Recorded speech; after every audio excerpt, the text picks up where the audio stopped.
Hello friends, welcome to my channel. This is Harshit Porwal and I hope आप सबकी preparation काफ़ी अच्छी चल रही होगी। तो इस वीडियो में हम उनके लिए स्पेसिफिकली बात करेंगे जिनका एसबीआई क्लर्क का एग्ज़ाम है 19, 20 और 25 को। ठीक है, तो जैसे कि हमें पता है कि 12th को एग्ज़ाम हो चुका है, जिसमें 4 शिफ्ट्स हुई थी एंड आई होप जिनका अच्छा स्कोर रहा है, जिनके अच्छे अटैम्प्ट हैं और जो कॉन्फिडेंट हैं, वो अपनी प्रिपरेशन उन्होंने मेंस के लिए स्टार्ट कर दी होगी। ठीक है, तो अब इस वीडियो में हम देखेंगे कि कैसे हमें क्या इन आखिरी दिनों में क्या स्ट्रैटेजी या क्या डूज एंड डोंट्स फॉलो करने चाहिए ताकि हम मैक्सिमम स्कोर कर सकें। क्योंकि अगर आप कट ऑफ देखते हैं पिछले सालों की, तो बहुत सी स्टेट्स हैं जहाँ पे 75 अबव 80 अबव कट ऑफ जाती है। तो बड़ा इम्पॉर्टेंट है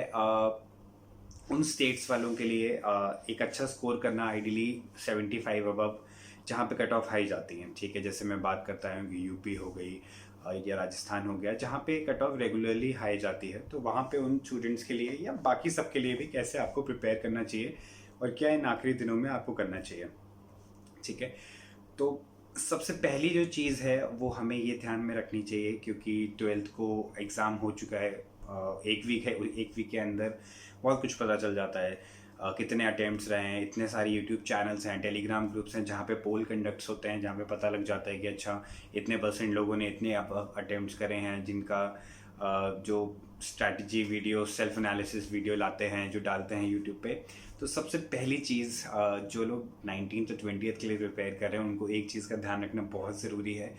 कि उसमें मेजर जो पोल्स होते हैं, जो मेजर जो सेल्फ गिवन एनालिसिस होते हैं, वो इतने ट्रू नहीं होते हैं। तो सिर्फ इस बेसिस पे अपनी परफॉर्मेंस को या अपनी जो आपके अटैम्प्ट्स रहने वाले हैं उसको इस बेसिस पे करना कि 12th वालों ने इतना अटैम्प्ट करा था, किसी ने 90 अबव करे हैं, किसी ने 99 अटैम्प्ट करे हैं, किसी ने 100 अटैम्प्ट करे हैं। तो इस पे बिल्कुल भी हमें ध्यान नहीं देना चाहिए, क्योंकि अपनी प्रिपरेशन आपको अपने हिसाब से करनी है। क्योंकि हाँ, मैं मानता हूँ 12th को जितने शिफ्ट्स हुए हैं उसमें मोस्टली इजी टू मॉडरेट ही हुआ है, बट दैट डजेंट मीन कि आगे आने वाली एग्ज़ाम 19, 20 या 25 को थोड़ा डिफ़िकल्टी लेवल इंक्रीज़ नहीं हो सकता है। ठीक है, क्योंकि अगर डिफ़िकल्टी लेवल इंक्रीज़ होता है, कुछ भी टफ होता है, एक भी शिफ्ट अगर थोड़ी बहुत भी ऊपर नीचे होती है, टफ हो जाती है, तो उससे कट ऑफ पे डेफिनेटली फ़र्क पड़ता है। तो हमें ये चीज़ का बहुत ध्यान रखना है कि 12th में जितने अटैम्प्ट्स रहे हों आपके फ्रेंड्स के, या जो भी प्रिपरेशन आपके साथ करते हैं उनके भले ही अच्छे अटैम्प्ट्स रहे हों,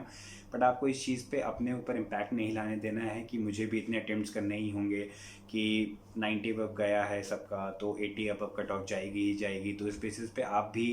ऐसा ना करें, क्योंकि फिर ऐसे में क्या होता है, जब हमारा माइंडसेट ऐसा हो जाता है, तो अगर वहाँ पे एग्ज़ाम टाइम पे अगर कोई भी क्वेश्चन हमारा फंसता है, या मान लीजिए आपकी एक पजल नहीं बन रही है, या इंग्लिश में आपके इतने अटैम्प्ट्स नहीं हो पा रहे हैं, आरसी के क्वेश्चन नहीं हो पा रहे हैं,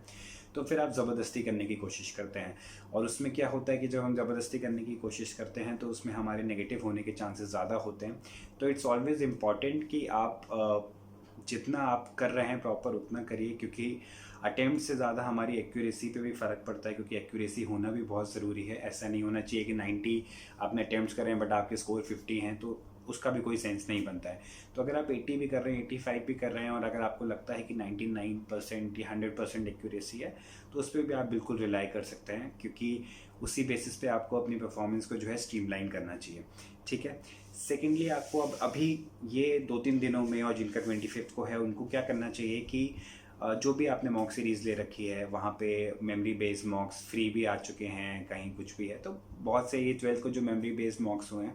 उसके भी काफ़ी कुछ आ चुके हैं। तो अभी आप वो लगा के भी देखिए, क्योंकि आपको आइडिया लगेगा कि किस तरीके का एग्ज़ाम आया था। क्योंकि मेमोरी बेस्ड मॉक्स होते हैं वो ऑलमोस्ट क्लोज ही होते हैं, इतना ज़्यादा ऊपर नीचे नहीं होता है उसमें,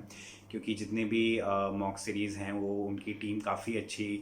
काम करती है इस चीज़ में।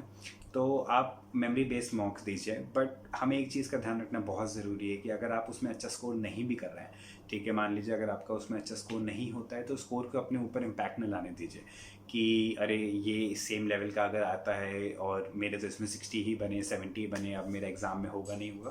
तो इससे कोई फ़र्क नहीं पड़ता है। आप मेमोरी बेस्ड मॉक दीजिए इसलिए तो ताकि आपको थोड़ा आपका माइंडसेट हो कि हाँ, इस तरीके के पेपर आने के चांसेस हैं, ये लेवल है, ये डिफ़िकल्टी लेवल है, ये इजी है, जो भी है सेक्शन का आपको आइडिया लगेगा। तो इस वजह से वो इम्पॉर्टेंट है कि आप मेमोरी बेस्ड मॉक लगाइए, बट उसमें जो भी आपका स्कोर आ रहा है उसको अपने ऊपर बिल्कुल भी इम्पैक्ट ना लाने दीजिए, क्योंकि ये बहुत ज़रूरी चीज़ है। क्योंकि जितना क्योंकि आखिरी के 2-3 दिन या 1 वीक का जो टाइम होता है उसमें हमारी एंग्जाइटी लेवल वैसे भी बहुत हाई होती है, तो हमें इस समय काम रहना बहुत ज़रूरी है। और सिर्फ मेमोरी बेस नहीं, आप कोई भी मॉक लगा रहे हैं उसमें आपका जितना भी स्कोर आ रहा है उससे बिल्कुल आपको भी फ़र्क नहीं पड़ना चाहिए, क्योंकि आपने जो प्रिपरेशन करी है उस पर आप कॉन्फिडेंट चाहिए। एंड आई होप आप सबकी जो भी प्रिपरेशन रही है उसमें आप अच्छा ही स्कोर करेंगे, इसमें कोई टेंशन लेने वाली बात नहीं है, ठीक है। थर्डली एक चीज़ का हमें बहुत ध्यान देना है कि हमें कट ऑफ के बारे में अभी बिल्कुल भी नहीं सोचना है, क्योंकि मैंने देखा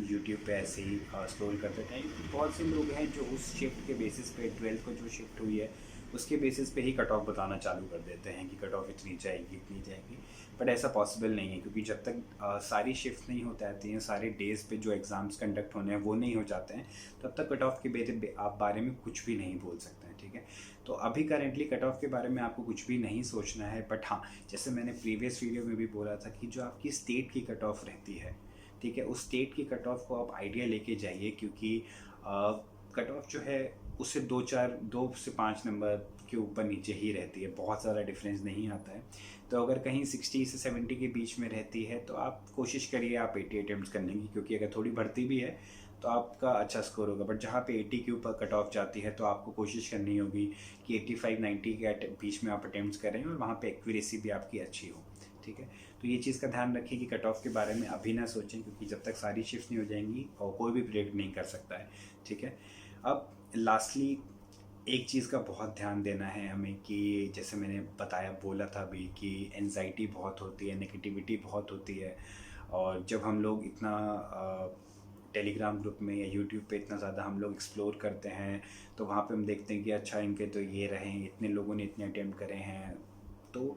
पहली चीज़ का बहुत ध्यान रखना है कि वहाँ पे बहुत से फेक चीज़ें होती हैं, क्योंकि पोस्ट जो आते हैं उसमें रैंडमली कोई कुछ भी कर देता है। सेल्फ गिवन एनालिसिस आजकल इतने ज़्यादा होने लगे हैं, उसमें भी कुछ भी कोई बोलता है, तो इतना उसका ध्यान नहीं देना है आपको, ठीक है।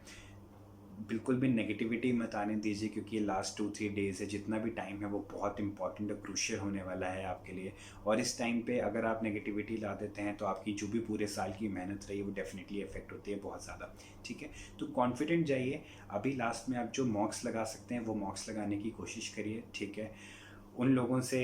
बिल्कुल बात मत करिए जिनका 12th को एग्ज़ाम हो चुका है और जो आपको ये बताने की कोशिश कर रहे हैं कि नहीं पेपर तो बहुत ही इजी था, मैंने तो इतने करे हैं। उनसे थोड़ा दूर रहने की कोशिश करिए, अभी अपनी प्रिपरेशन पे फोकस करिए और जितना ज़्यादा कम आप टाइम पर बात कर सकते हैं और जितने ज़्यादा मैक्सिमम मार्क्स लगा सकते हैं इतने दिनों में, इरिस्पेक्टिव कि आपका क्या स्कोर आता है, वो आप डेफिनेटली करने की कोशिश करिए, ठीक है। एंड आई होप कि आप सबका एग्ज़ाम जो है वो काफ़ी अच्छा जाएगा एंड मैक्सिमम लोगों को इस बार सक्सेस ज़रूर मिलेगी। All the best, keep studying. And अगर आप चैनल पर नए हैं तो डू सब्सक्राइब। मैं रेगुलर वीडियोस बनाने की कोशिश कर रहा हूँ एंड जल्दी ही मैं मेंस को लेके जो भी और एग्ज़ाम्स आने वाले हैं उसको लेके मैं वीडियोस बनाता रहूँगा। Thank you, take care, bye.